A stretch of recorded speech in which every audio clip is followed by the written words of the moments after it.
organizada por la Cátedra de Salud Mental de la Facultad de Medicina, perteneciente cuyo titular es el profesor Estañaro, Juan Carlos Estañaro. En la cátedra, en esta cátedra particularmente participamos el doctor Santiago Levín, que se encuentra aquí presente, la doctora Laura Sobredo. Ellos están en una comisión que la llamamos Comisión A, y yo estoy como jefe de trabajo práctico en la Comisión B dentro de esta cátedra. Dentro de la Comisión B nos dimos como tarea durante el año pasado y este año investigar dentro del programa en base a una pregunta que es ¿qué es la vida? Los participantes de esta investigación, que son integrantes de la cátedra, algunos de ellos están aquí en esta mesa, la doctora Ana Nuciforo, el licenciado Darío Charaf y el doctor Andrés Rousseau. Hay otros colegas más que participan también, la doctora Jorgelina Casajús, la licenciada Alcuaz, que se encuentra en otra mesa, bueno, por ahora ellos. Tenemos un desertor ahí, que es el profesor Costa. Y bueno, explicarles un poco en dos palabras por qué surgió esta inquietud. Es una inquietud que venimos arrastrando desde la cátedra. Siempre hemos charlado con Santiago Levín, con Laura Sobredo, con el profesor Estañaro, cómo es el ingreso del estudiante de medicina, que siempre en eso que se llama el ciclo biomédico, la puerta de entrada a la facultad es el cadáver. El estudiante de medicina está siempre mucho más familiarizado con la muerte, cuestión que tiene su núcleo fundamental en lo que es el nacimiento de la clínica, ¿no es cierto? Que está muy bien descrito por Foucault en El nacimiento de la clínica, en el libro homónimo. Pero cuando introducimos este interrogante a partir de un libro de Richard Dawkins que se llama El gen egoísta, que muchos lo deben haber escuchado nombrar, nos hemos sorprendido un poco con las respuestas que han dado los alumnos, y eso dio el puntapié inicial de lo que es esta investigación, que cruza varios ejes, lo que es lenguaje y vida. Todas las metáforas genéticas están contenidas absolutamente de lo que es el lazo entre el lenguaje y vida. La dimensión psicoanalítica de lo que es el cuerpo pulsional. ¿Qué es lo que hace que un cuerpo, qué es lo que hace que alguien viva? ¿Qué es lo que hace que alguien se reproduzca? Interrogantes que pueden ser comunes, pero que a la hora de producir el feedback con los alumnos resultan por demás sorprendentes, ¿no? Por ejemplo, ¿por qué no morimos? ¿Por qué morimos, perdón? ¿Por qué no vivimos eternamente? ¿Por qué nos reproducimos? Etcétera. Cuestiones que están ligadas a la decisión de morir, el acto de suprimir la vida, llamado suicidio, ¿no es cierto? Y el por qué mantener la vida, es un poco el tema que va a tomar Andrés, el por qué el mantenimiento de la vida más allá de los límites incluso del cuerpo, ¿no? Mediante los usos técnicos. Bueno, simplemente estoy esbozando algunas cuestiones que me gustaría que mis compañeros de esta investigación vayan contándoles a ustedes, y que podamos tener un espacio luego para compartir. No sé si Santi querrás agregar algo. Bien, le paso la palabra a Darío Charaf, el psicólogo del grupo.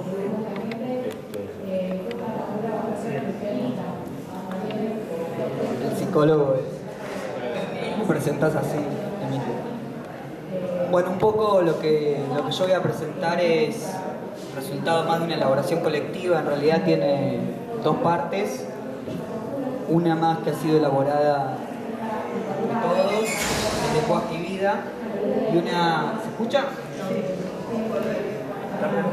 Y una segunda parte, más bien, que titulamos la pregunta ética.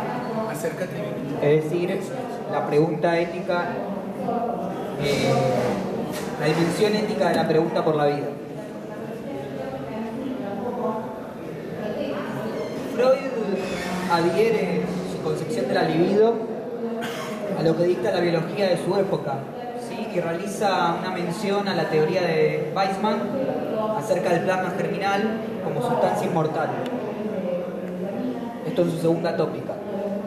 Esta teoría de Weizmann, que nunca fue probada, no deja de reproducirse aún hoy en los desarrollos contemporáneos de la especulación filosófica, pero también de la especulación científica actual, como por ejemplo en el libro que mencionaba Emilio, de Dawkins, El gen egoísta.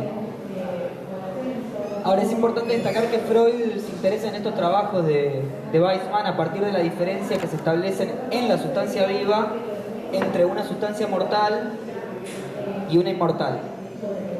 La mortal es el cuerpo, en sentido estricto, el soma, solo ella está sometida a la muerte, mientras que las células germinales, diría Weizmann, o por lo menos lo que le interesa a Freud en la teoría de Weizmann, serían en potencia inmortales, en cuanto que serían capaces, bajo ciertas condiciones, de desarrollarse en un nuevo individuo, es decir, rodearse de un nuevo soma.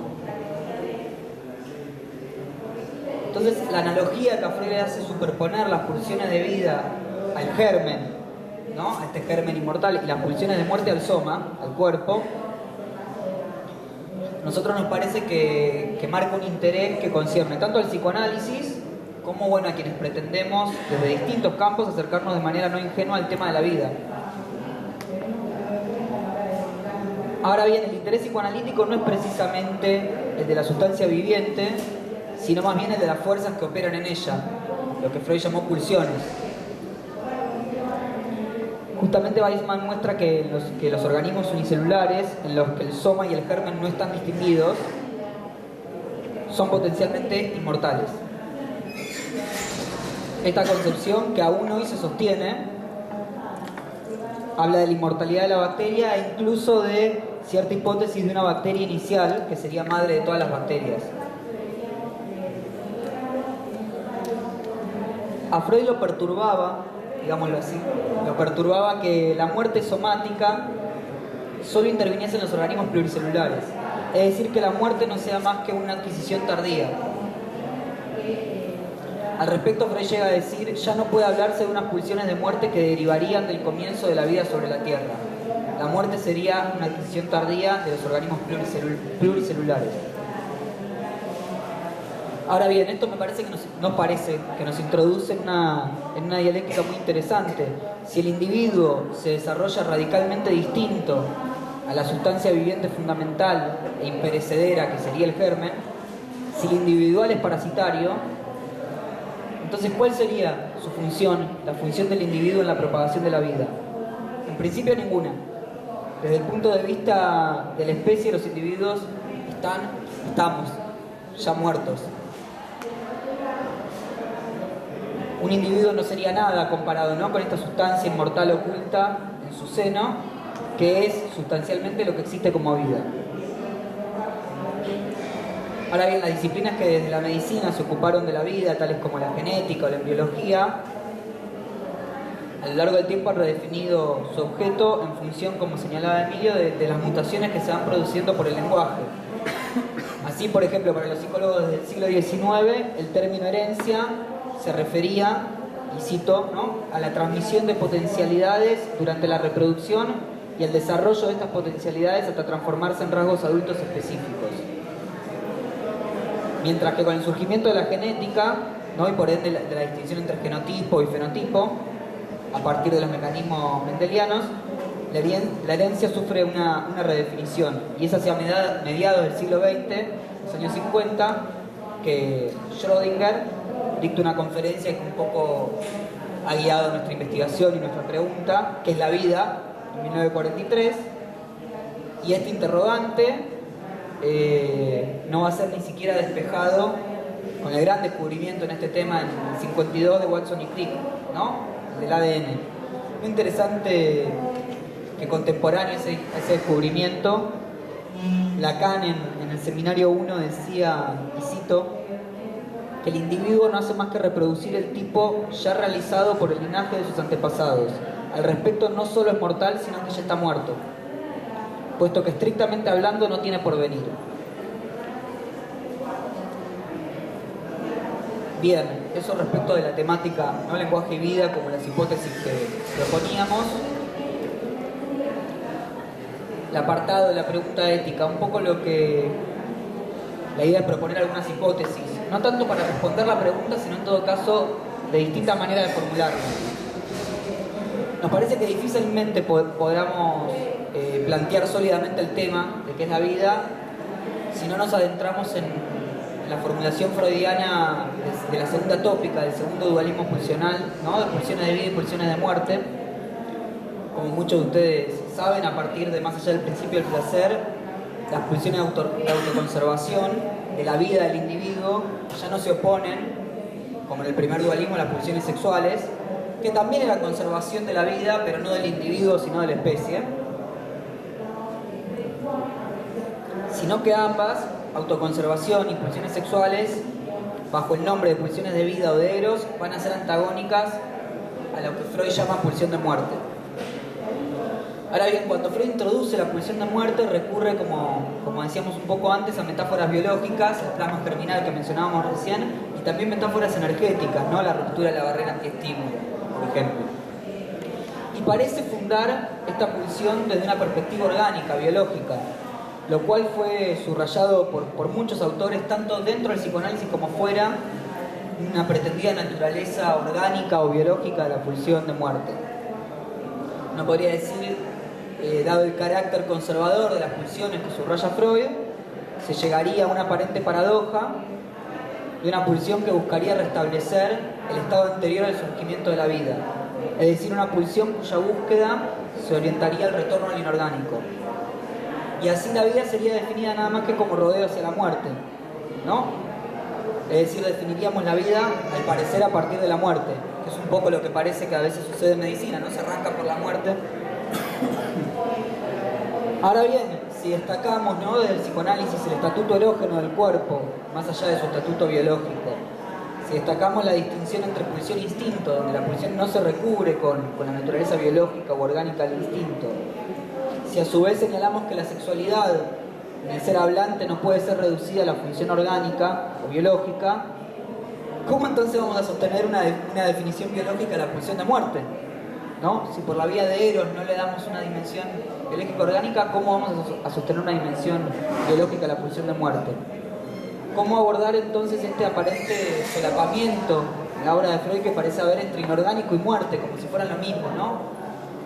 Que parece desprenderse de este planteo freudiano y que además nos llevaba a definir la vida como rodeo hacia la muerte. Más que responder la pregunta, por lo menos para enmarcarla, vale la pena señalar que una vez que introduce la pulsión de muerte Freud, en los sucesivos desarrollos va prescindiendo cada vez más de las metáforas biológicas y organicistas que Freud mismo califica de especulaciones, y así, por ejemplo, va a señalar el carácter moral del masoquismo, ¿no? O definir el superyo, instancia que no tiene nada que ver claramente con lo biológico y lo orgánico, definir el superyo como puro cultivo de la pulsión de muerte, que por otro lado resulta bastante difícil de conciliar con el origen erógeno del superyo como heredero del complejo de Edipo. Y a su vez las pulsiones de vida también van a ser cada vez menos definidas de la perspectiva biológica y cada vez más nombradas por Freud como eros, es decir, definidas por la vía del deseo y del amor, ¿no? Y va perdiendo, ¿no?, la referencia biológica a la conservación un peso en la obra de Freud. Es por eso un poco la hipótesis que quiero proponer, y con eso cerraría para darle la palabra a Ana. Es una hipótesis que, digamos, guía nuestra investigación, nuestra pregunta, es que el estatuto de la pulsión entonces no es biológico-energético, sino ético, ¿no? Parafraseando un poco lo que Lacan dice del inconsciente, de que el estatuto no es óntico, sino ético, el estatuto de la pulsión no sería ni óntico, biológico, energético, sino ético, y que entonces en la definición de la vida y también de la muerte, esta dimensión ética es la que se muestra casi a diario, no solamente en los debates deontológicos actuales acerca de la vida y la muerte en medicina, ¿no?, los debates acerca de la eutanasia, el aborto, la fertilización in vitro, sino también nos parece en la definición misma de los fundamentos de la medicina, es decir, de la praxis médica y, ¿por qué no?, de su arte. Así que bueno, eso era un poco lo que que yo quería proponer y le paso la palabra a Ana.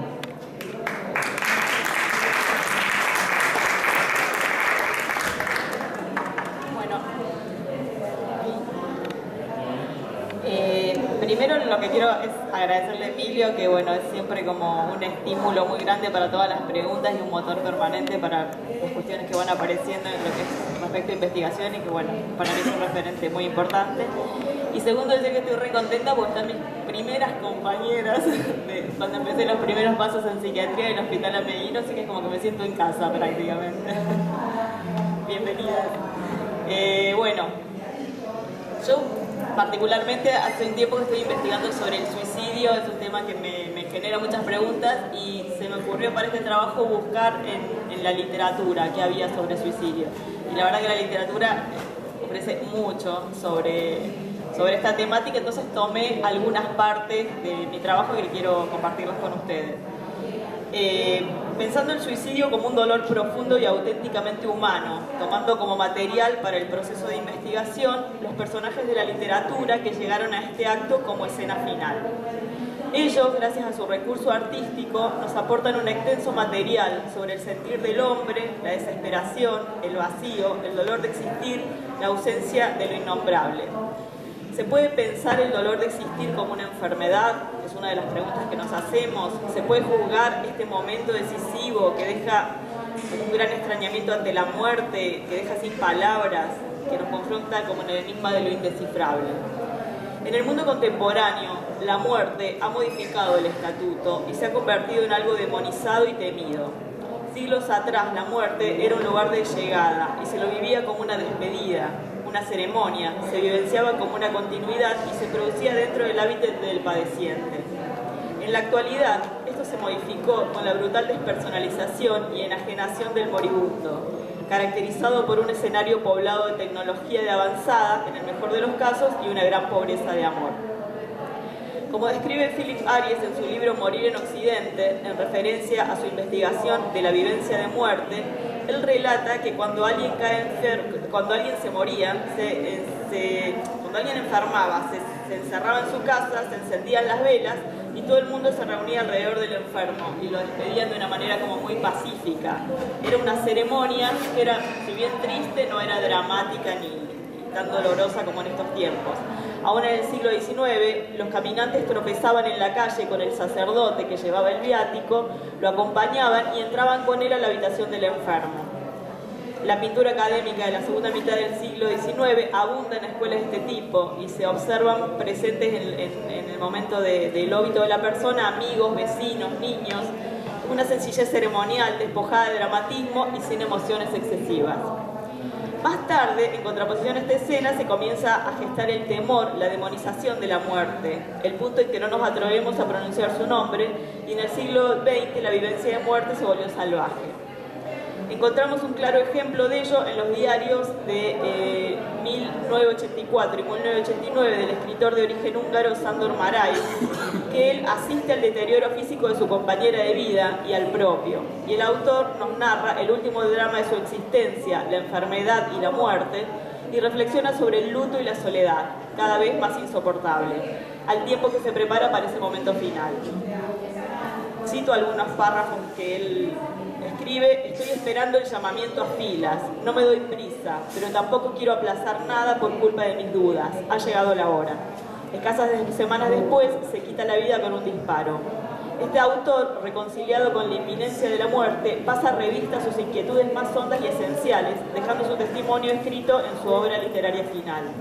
Y transcribe un párrafo del diario, de la página 137, que él fecha el 1 de enero, y dice: a las 7:30 los enfermos del hospital ya están en sus habitaciones con las luces apagadas, esperando el sueño narcótico que unas veces llega y otras se resiste.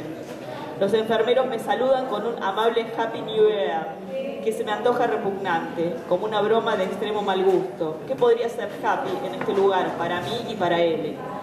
Al lado de su cama la veo plácidamente dormida, pero esta calma, esta paz que irradia, ya no es el sosiego de la vida, sino una realidad ajena que se perfila entre la vida y la muerte. Toma otro párrafo y dice: exhaló el último suspiro. Me quedé durante media hora junto a su lecho contemplándola. No estaba seria ni hermosa, solo diferente. Como si todo el maquillaje de la vida, ira, dolor, alegría, tristeza, todo lo que reviste el rostro humano se hubiera borrado. Solo capté en ella serenidad y nobleza, dos rasgos que siempre quedan ocultos en la cara de los vivos. La muerte es misterio y realidad a la vez. Tenemos que guardar silencio, incluso arrodillarnos ante el misterio. Hay que aceptar la realidad. Todo lo demás es repulsivo, impuro, no es digno del único misterio humano, que es la muerte. La actitud del hombre ante la muerte no ha sido la misma a través de los tiempos. El suicidio comenzó a considerarse pecado en el siglo IV con San Agustín, porque violaba el sexto mandamiento, usurpa la función del Estado y de la Iglesia y evita el sufrimiento que ha sido ordenado por Dios. En la Edad Media, la Iglesia Católica Cristiana sacraliza la muerte y rechaza al suicida, negándole la sepultura en el Campo Santo. Degradan el cadáver arrastrándolo por las calles cabeza abajo con una estaca atravesando el corazón y una piedra en la cabeza para inmovilizar el cuerpo y que el espíritu no regresara a dañar a los vivos. Está la diosa del suicidio, y los japoneses se hacían el... Buenas tardes, muchas gracias a todos por venir. A ver, lo que voy a intentar explicar es acerca de, digamos, justamente qué relación hay, por qué justamente se usan, cuál es la explicación o por qué se decide sostener una vida a través de artefactos y no por la propia decisión de uno. Es inherente al ser humano el ser consciente de su propia existencia y lo finito de la misma. Aún más, si tomamos como ejemplo lo opuesto, el síndrome de Cotard, donde la negación de órganos acompaña de la certeza de inmortalidad, se podría suponer un estado de actitud asociado a este cuadro. Lejos de ser así, el enfermo que padece el síndrome de Cotard sufre ante la posibilidad de una eternidad llena de padecimientos. Se podría plantear como interrogante inicial, extensivo a la generalidad, si es la idea de la muerte en sí o el padecimiento que podría acompañarlo lo que genera el temor. Como docentes de estudiantes de medicina que recientemente inician su recorrido en la carrera, nos encontramos con... Muy bien. Hola. ¿Sí? Como docentes de estudiantes de medicina que recientemente inician su recorrido en la carrera, nos encontramos con dos obstáculos a sortear a fin de proponer transmitir un corpus teórico donde se hace foco en lo psíquico y en lo subjetivo. En primer lugar, como ya hemos nombrado, el primer encuentro del estudiante es con la muerte, no con la vida. Preparados anatómicos sumergidos en formol, huesos y permisos para ir al cementerio para retirar los mismos, vidrios con imágenes de tejidos que alguna vez pertenecieron a un organismo íntegro. En segundo lugar, comienza a tener contacto el estudiante con una idea de objetividad empapada de absolutismos, concepciones mecánicas del organismo que dejan de lado una concepción holística del sujeto. Estas dos dificultades han aparecido en innumerables charlas entre los distintos integrantes de la comisión con los alumnos, y no con el simple propósito de una crítica, sino con la finalidad de analizarlas y encontrar una forma de poder superarlas. A los fines prácticos parece necesario, quizás así lo sea, el inicio del recorrido a través de los cuerpos inanimados. La currícula de la carrera de medicina apunta de lo más particular a lo más general, buscando la integración de diferentes formas de entender la vida.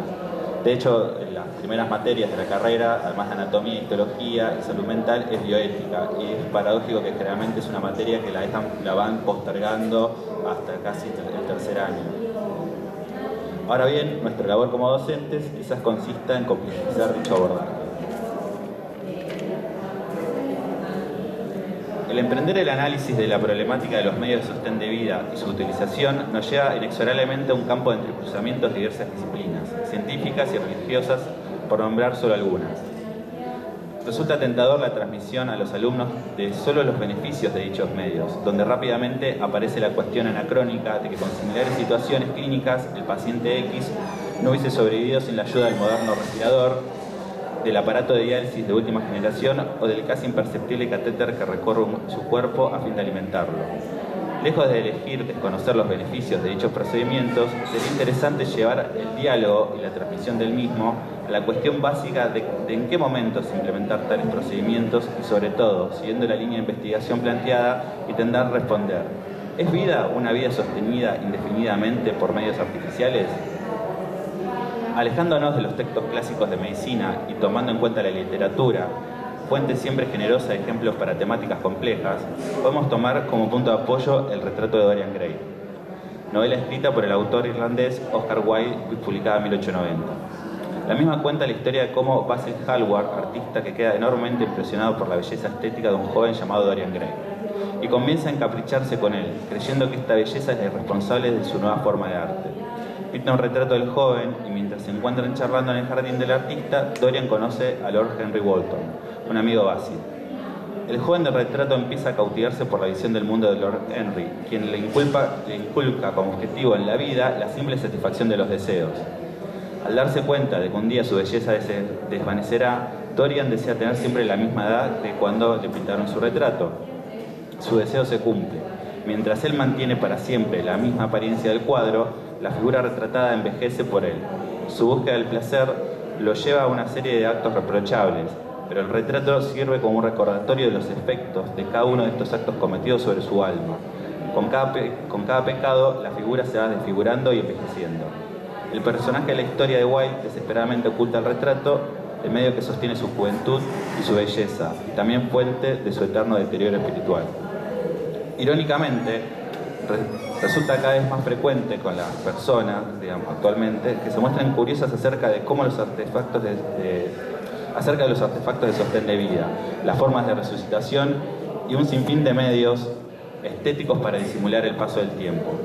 Lo que para Dorian Gray resultó ser una maldición es buscado intensamente en la sociedad posmoderna, una forma de mantener la vida, en cualquiera de sus formas, de manera indefinida. Probablemente el hombre posmoderno y el personaje victoriano tengan en común la poca conciencia de las consecuencias de dicho anhelo. Ahora bien, en lo que respecta en el campo de la medicina, y en particular el abordaje de dicho tema en la enseñanza de los jóvenes médicos, resulta importante resaltar la subjetividad de quien se encuentra en una situación donde su vida requiere medios de sostén. Identificar de quién es la demanda por la vida, el recorrer el duelo por la posibilidad de la pérdida de una persona llegada o la falta de dicho duelo, son elementos que suelen aparecer en estos escenarios y que difícilmente se ven en un microscopio. Intentamos reflexionar acerca de qué es la vida a fin de poder acercar la misma a los jóvenes profesionales de la salud. Una forma de hacerlo es dar cuenta que aún en la posibilidad de muerte se encuentra la misma. Introducir lineamientos del orden de la ética en estas temáticas podría ser un camino a recorrer junto a los alumnos para desentrañar los misterios de la vida y, por qué no, de la propia existencia. Muchas gracias.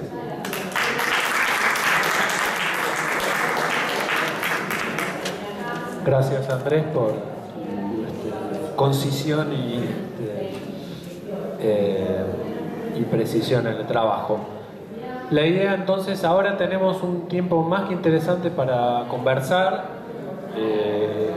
Nuestro propósito era producir un pequeño extracto de una investigación mucho más grande, pero fundamentalmente para tratar de enriquecer esta discusión y también supongo que ustedes, o algunos de ustedes, ya conozco varios, están en lugares de formación de alumnos, en lugares donde se plantean estas cuestiones, o simplemente porque tenemos que tomar una posición desde la disciplina PSI cuando nos confrontamos en la vida cotidiana o estamos ante pacientes en determinadas circunstancias. Y esta pregunta, ¿qué es la vida?, es un interrogante profundo también para nosotros mismos.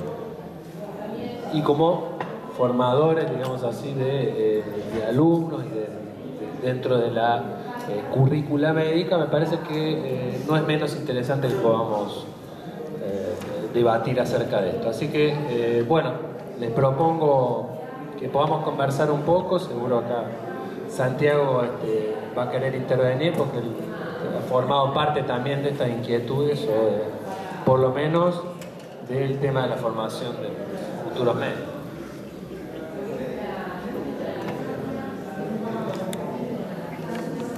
Bueno, hasta ahí llegamos. Quería felicitarlos mucho a los tres expositores. Me gustaron mucho los trabajos, muy interesantes. Hay mucho para decir de cada uno de los tres, que aparte están muy bien escritos y que están muy recorridos por lo poético también. Parece que sin lo poético es muy difícil meterse en estos temas. Lo poético en el sentido profundo del impacto estético, de la belleza, del rechazo, de la metáfora, para hablar de la poiesis. Recordaba recién esa famosa frase de Epicuro que él decía: donde está ella, la muerte, no estoy yo, y donde estoy yo, no está ella, así que nunca nos vamos a encontrar. Un poco para esa definición tan antigua entre el ser y la muerte como cosas que no se encuentran. Yo realmente me quedo muy contento porque son líneas muy estimulantes todas. Y cualquier cosa que agregue ahora va a ser demasiado parcial. Me quedo con el conjunto que realmente da para seguir abriendo. Para participar hay que estar vivo, así que primero hay que pronunciarse en ese sentido. Por eso lo decía Matusevich.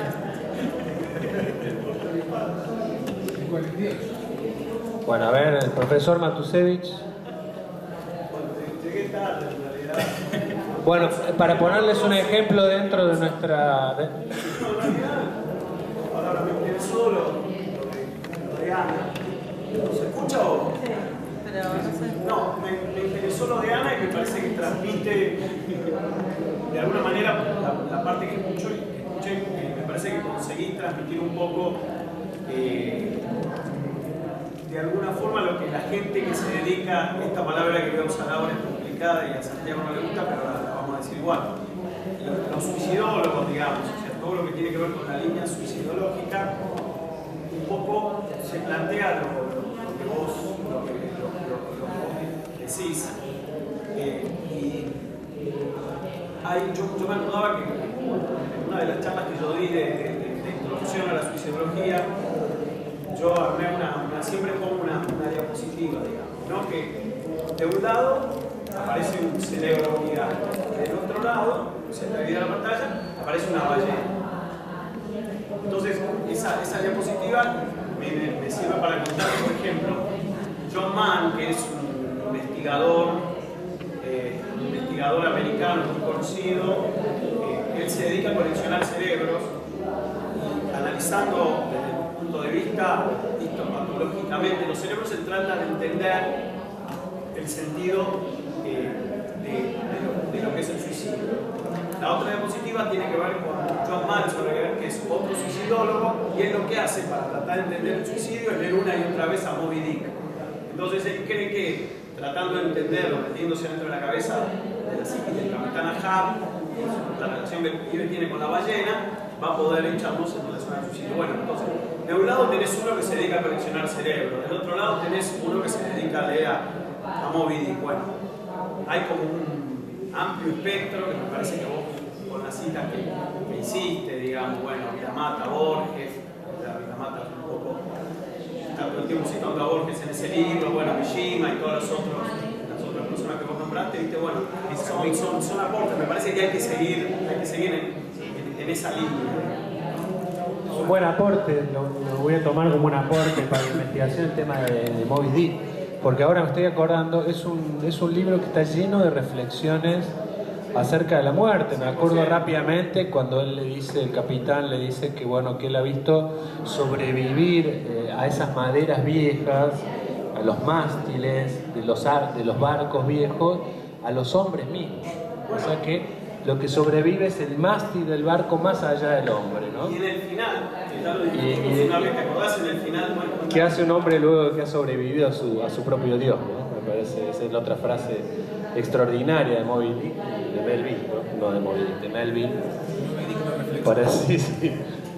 Gracias por el aporte, porque ahora me estoy acordando de eso, es un texto extraordinario sobre el tema de la reflexión de la vida y la muerte, ¿no? Pero Santiago lo tiene bien presente. Dentro del programa de la cursada tenemos una unidad que es la muerte. Pero nunca hemos tenido una unidad de la vida, ¿no? ¿Qué es la vida? Todas estas cuestiones de reflexión antropológica sobre lo que es la muerte, porque es una cátedra que tiene un perfil antropológico, verdaderamente, no es un perfil biomédico dentro de ese ciclo, sino antropológico. Bueno, nos hemos ocupado mucho en reflexionar acerca de lo que es la muerte, pero porque nos resulta absolutamente enigmático decir qué es la vida, ¿no? ¿Cómo es que alguien vive? ¿Cómo es que alguien puede sobrevivir como una madera vieja, digamos, su propio barco, cómo es que alguien se satisface, cómo es que alguien quiere reproducirse, cómo es que alguien tiene un proyecto, etc., ¿no? Entonces, lo que nos ha conquistado, digamos, este impulso a investigar son las respuestas de los alumnos. Verdaderamente se les ha partido la cabeza cuando le preguntamos, bueno, ¿y por qué vivir? ¿Y por qué? Más allá de las respuestas religiosas, quiero decir. Bueno, estoy hablando demasiado yo. O por ahí alguna pregunta que le quieran hacer a colegas de la mesa que han venido trabajando estos temas. Angelina.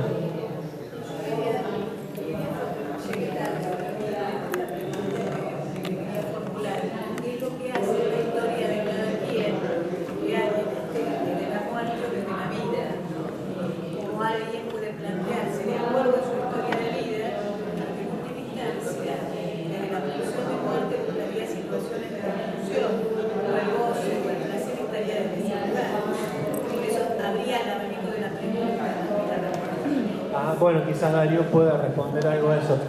Voy a repetirlo en voz alta porque, digamos, ¿qué pasa cuando alguien no quiere su propio bien? Sería, resumiendo un poco tu inquietud, ¿no? Cuando alguien va en contra de la vida. Bueno, un poco esa es la apuesta de plantear que la pregunta por la vida es ética, digamos. Tal vez amerita un comentario, ¿no? Puede pensar que la ética en principio reflexiona sobre la acción más que sobre la vida, sobre los fines de la acción, ¿no? Hacia qué tiende una acción. Así al menos en Aristóteles, por ejemplo. Ahora, todo el trabajo de cualquier filósofo que se dedica a la ética arrancan preguntándose por la acción y terminan postulando un supremo bien que termina siendo fin de la acción, pero entonces fin de la vida. Es decir, si nosotros encontráramos hacia qué tiene que tender nuestra acción, nuestra praxis, encontraríamos hacia qué tiene que tender nuestra vida. Aristóteles dice que bueno, que el supremo bien es la contemplación, entonces la mejor vida va a ser la del filósofo, se la pasa contemplando. Spinoza habla del amor intelectual, y Matuszewicz dice que sí, la vida del filósofo es la mejor, por lo menos si el CONICET lo sostiene, contemplando, digamos. Y Spinoza con el amor intelectual. Ahora, el asunto es que del psicoanálisis justamente no ponemos ningún supremo bien, digamos, en ese fin de la vida o de la acción no hay ningún bien. Y justamente nosotros lidiamos no solo en el caso extremo, es decir, de pacientes graves o de sujetos que muy arrasados, que puedan llegar al suicidio, digamos, o bien a otras maneras sino en cualquier neurótico. Freud encuentra la conclusión en la repetición y que no desea su bien. Entonces, tal vez un poco también yo, comentando lo que decía Ana, que me parece muy, muy interesante el trabajo tanto que hicieron Ana como Andrés, estamos muy acostumbrados a pensar que lo que angustia es la muerte, y me parece que lo insoportable a veces es la vida, es lo real de la vida, digamos, en la medida en que no hay ningún bien ahí. Bueno, un poco era eso lo que se me ocurría. Texto ético por excelencia, digamos. Sí, el malestar en la profesión. No sé si alguno quiere agregar. Bueno, continuemos. Diego. Deberías agarrar. Bueno, con respecto a esto yo pensaba, me acordaba, me acordaba cuando trabajé casualmente con Daniel como residente en internación, en la sala de internación del hospital, y donde surgía a mí todo el tiempo, me surgía la pregunta de esto, bueno, hasta qué punto nosotros decidimos por el bien del paciente, sobre todo bueno, en niveles extremos como las contenciones físicas. Bueno, yo ahora por suerte ya no trabajo en internación, ¿sí? Me orienté para el psicoanálisis y el trabajo por ahí más duro y más sucio queda ahí. o sea, ustedes me parece que se tienen que enfrentar todo el tiempo a cuestiones éticas que para mí no tienen una respuesta y me resulta dificilísimo. Para mí es más fácil porque cuando llegue ese punto los mando a internación y ahí se ocupan ustedes. Bueno, nada, a mí me parece algo que no sé si tiene alguna respuesta o vos podés decir algo de eso. Podría hablar 3 días, pero es muy complicado. Y es un poco, es una sensación, digamos, o sea, yo en uno de los trabajos de internación, yo escribía que el trabajo del psiquiatra en el espacio de internación, y lo escribía antes de la nueva ley de salud mental, está alejado de todo glamour, digamos, ¿no? Todo el mundo se la pasa criticando lo que implica el laburo en una sala de internación, pero todos, de alguna forma, inevitablemente recurren a esa sala de internación. Por esto fue antes, pre-ley de salud mental, ahora ni te cuento. Y bueno, nosotros estamos todo el tiempo enfrentándonos a muchas de las cuestiones que ustedes plantearon, que sí, que no, hasta dónde, desde qué lugar, bueno, todos los cambios que hay en lo que tiene que ver con el ser paciente, digamos, qué implica ser paciente, hasta dónde las personas pueden hacer lo que se les ocurre, digo, desde qué lugar uno puede. Lo que decía Darío, la ética del psicoanálisis. Me encantó la intervención, pero bueno, a ver, ¿qué es la ética del psicoanálisis? Porque eso implicaría decir que hay una ética y un psicoanálisis. Por eso digo, nos podemos poner a hablar 4 o 5 días. Yo no creo que sea una sola ética y tampoco creo que sea un solo psicoanálisis. Me parece que hay varios. Probablemente el tuyo, tu psicoanálisis, haga que vos no puedas estar laburando en la sala. El mío a mí me habilita. Ahora, probablemente a Emilio el mío no le interesa. Y ahí se arma todo el tema de la intrasubjetividad en lo que se laburó con estas situaciones. Y con estos pacientes que, como dice Gábara, a mí me parece que él dice que estas situaciones son como el traje a la medida, digamos. Entonces, es lo menos cuantificable que existe, es totalmente cuantificable. Entonces, cuando vos escuchaste lo que quieren es hacer pasar todo como la cuadrícula positivista de, bueno, 700 pacientes internados en Alaska, le dieron no sé qué, y entonces quiere decir. Y lo que uno ve en el día a día es que cada historia, cada paciente, cada familia, cada residente, cada coordinador, ¿viste? Y bueno, no hay una respuesta. Sí, lo que nosotros encontramos como una manera elegante de eludir un poco eso es no ocuparnos, digamos, de la suicidología ni tampoco de los pacientes, porque intentamos a través del rodeo de, por ejemplo, de la literatura sobre el suicidio, en este caso. Yo antes, o sea, yo vengo con el tema del suicidio hace muchísimos años y bueno, uno de los temas que... Tenés un texto inclusive sobre cartas suicidas en la revista Vértex hace varios años. Y uno de los temas que yo laburo más es el suicidio en la revista. Pero lo que yo antes hacía, siempre cuando damos una charla de suicidio, lo primero que decía es que tal, como les va, la verdad, bueno, por favor, levanten la mano a aquel que haya atendido un paciente que se suicidó. Yo levantaba la mano inmediatamente y nadie levantaba la mano.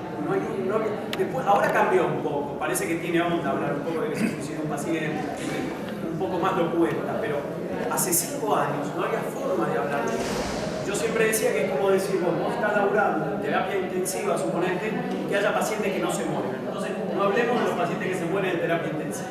Bueno, los terapistas intensivas hablan mucho más de la muerte que los psicólogos y los psiquiatras. Entonces, nada. Por eso, bueno, un poco nuestro rodeo elegante era tomar a partir de, por ejemplo, en este caso, en este aspecto de la investigación, que es la literatura sobre el suicidio, si eso nos puede ayudar a contestar algo de este interrogante de qué es la vida.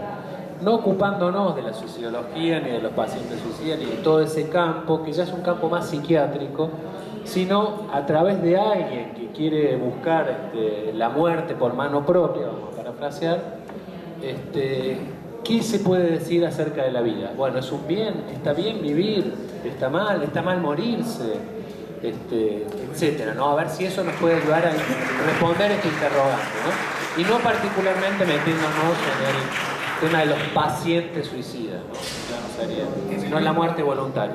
En el mismo libro, perdón, yo necesito la prótesis porque tengo mal la voz, pero en el mismo libro que citaba Ana, de Philippe Ariès, Historia de la muerte en Occidente, ahora se llama distinto, Morir en Occidente. Philippe Ariès cita a un sociólogo inglés que se llama Geoffrey Gorer, que postula, que a mí me parece interesante para pensarlo en este contexto, que la muerte, más o menos a mediados del siglo XX, desplazó a la sexualidad como tema tabú. Entonces, desde hace un tiempo, de lo que no se habla, lo innombrable es la muerte.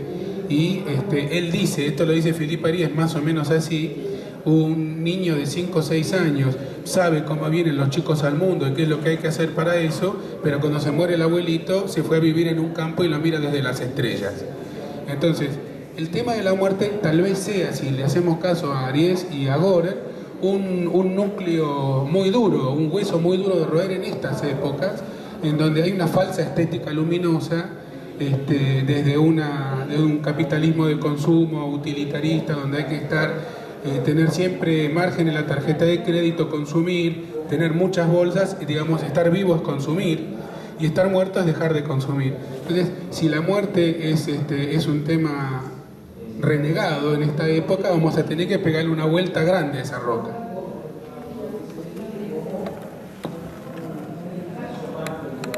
No, quería agregar además en la línea lo que decía Emilio, que claro, nosotros nos dirigimos a estudiantes de medicina, no, algunos serán psiquiatras, pero la mayoría estudiantes de medicina, porque pienso que no solo el suicidio, no solo el campo del suicidio donde se plantea esta pregunta de modo polémico. Yo mencionaba al pasar, ¿no? La eutanasia, el aborto, la fertilización in vitro, son todos campos donde no solo el discurso médico se pregunta esto, ¿qué sería la vida? ¿De dónde está la vida? Sino el Estado, ¿no? Es una pregunta que atraviesa el derecho. Un juez, por ejemplo, si habilita o no un aborto, la eutanasia, la eugenesia, donde también cada vez se va a venir más eso, ¿no? Es decir, una selección de embriones, por ejemplo, los mejores embriones, los que no estén enfermos, los que no tengan... ¿Y dónde está la vida? ¿No? ¿Dónde está la vida ahí? En la fertilización in vitro, ¿no? In vivo es el opuesto al in vitro, y entonces en el in vitro no hay vida. Me parece que ahí también se juega una cuestión ética y política, diría, ¿no? Darío había citado antes en su trabajo el libro de Locke, El egoísmo. Sí, antes de darle paso, creo que, y es lo que atraviesa los tres trabajos, es la cuestión justamente de la ética, y lo más importante me parece es la cuestión de la decisión, ¿no? O sea, que es la vida, o sea, es la capacidad de decidir tanto, digamos, las opciones que uno puede tener de vida o de la misma muerte, ¿no? Citando también, teniendo en cuenta el ejemplo de Moby Dick, no me acuerdo ahora del otro personaje, no el marinero que está todo tatuado, uno que según la explicación, Wiki, está todo el tiempo diciéndole, ahí está, cuando encuentres a la ballena te vas a morir. Y el capitán no cambia nunca de parecer, ¿no? Y es respetable, él decide eso, digamos, y ejerce justamente su subjetividad, su capacidad, digamos, y disfruta la vida en esa, digamos, justamente en ese deseo de muerte. O bueno, después el personaje de Lord Bottom, acá hay varios representantes de la filosofía de Lord Bottom en esta sala, pero justamente cuando lo vuelve a encontrar a Dorian Gray y se horroriza justamente, digamos, en la decisión que toma Dorian Gray de cómo vivir su vida, pero que la entiende, digamos, al verla a la distancia es donde se horroriza, pero entiende por qué lo hace, ¿no? Y lo respeta. Cuando se mete con la hija de él, bueno, ella cambia la cuestión, pero respeta y dice, bueno, te has convertido en un monstruo, pero es lo que vos decidiste, es tu forma de vivir. Vos dijiste 2 veces respetable. En realidad, digamos, o sea, podría tomar un poco, pero bueno, voy un poco a lo que usted dice, aprovechando que no está Juan Carlos, ¿no? No sé si la pregunta tiene que ser por la vida o la muerte, la pregunta tiene que ser por qué es el currículum de la Universidad de Buenos Aires de Medicina. Me parece que esa es la pregunta. ¿Cómo se entrena, cómo se comienza a entrenar a los médicos? Porque si no pareciera, o sea, hay otras universidades, aquí somos bueno, veo muchos somos docentes aquí, en la Universidad de mi hospital, el currículum es totalmente diferente. Nosotros estuvimos hablando con gente de Bahía Blanca que tienen un modelo. La Universidad de Bahía Blanca Medicina toman un poco todo el tema que tiene que ver el aprendizaje basado en problemas, que viene de matemáticas, entonces desde el minuto cero del partido, todo es igual. Y el contacto con la vida, no es contacto con la muerte. Te ves con chicos que estudian medicina es totalmente diferente. Nosotros en nuestro servicio le tomamos examen a los chicos que son de la universidad, de nuestro hospital, y a los chicos de la UBA. Tenemos las dos cátedras. Y a mí me interesa este tema, entonces yo siempre el posicionamiento que tienen estos chicos frente a estos temas. Estudiantes de medicina, no estamos hablando de la materia de psiquiatría, pero son estudiantes de medicina, es completamente diferente. Porque el acercamiento que tienen a la muerte o a la vida, lo que vos quieras, desde el minuto cero del partido es muy distinto. Entonces me parece que si no se problematiza el currículum de una vez por todas, sonamos, digo, esto lo puedo decir ahora que no me Carlos, no me caería encima, pero me parece que este es el tema. No, yo creo que Juan Carlos